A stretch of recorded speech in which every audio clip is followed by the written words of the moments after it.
Welcome to this episode of What the Future.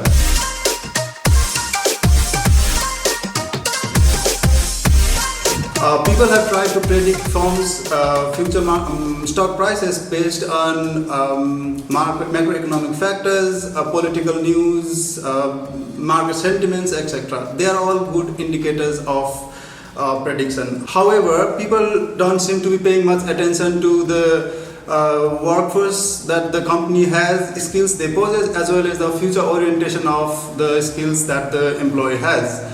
So we at HR Forecast has a unique data sets which allows us to predict, measure the future orientation of skills the employee possesses and correlate them with all the macroeconomic companies, stock market prices and so forth. Using this data, we tested the hypothesis that firms with higher future orientation in employee skills subsequently enjoy better stock market performance compared to the firms which has a worse or lesser amount of future orientation in skills. One aspect we investigate here is the percentage of job post which has skills which are classified under strategic skill trends. By strategic skill trends, what I mean is the skills which has which are clustered under categories like machine learning, artificial intelligence, big data, cloud technologies, and so forth.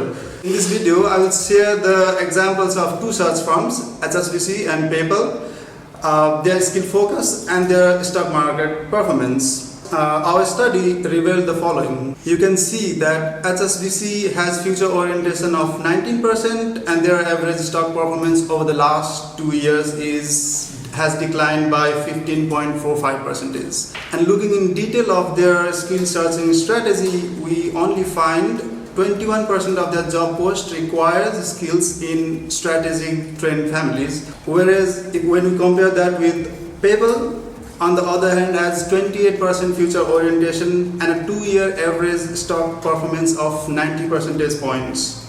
Now, looking into more in depth, they have 39% of their job posts that requires at least one skill from strategic trends, which is almost double of HSBC. Now, this is not just merely a coincidence. We find these similar trends in when analyzing many other companies over different industries. So the question arises, how does having future-oriented skills translate into better market performance? We argue that having better future orientation acts as a proxy for many other unmeasured human capabilities which also further relates to the company's capabilities as a whole. For instance, it may well serve as a proxy for innovation drive of a firm, firms' willingness to adopt better complicated and sophisticated business processes, and firms' willingness to take a long-term perspective and also to achieve a higher quality product as well as their own originality. So finally, highlighting the role of human resources on firms' future, I would like to conclude this episode of What the Future. Thanks for watching.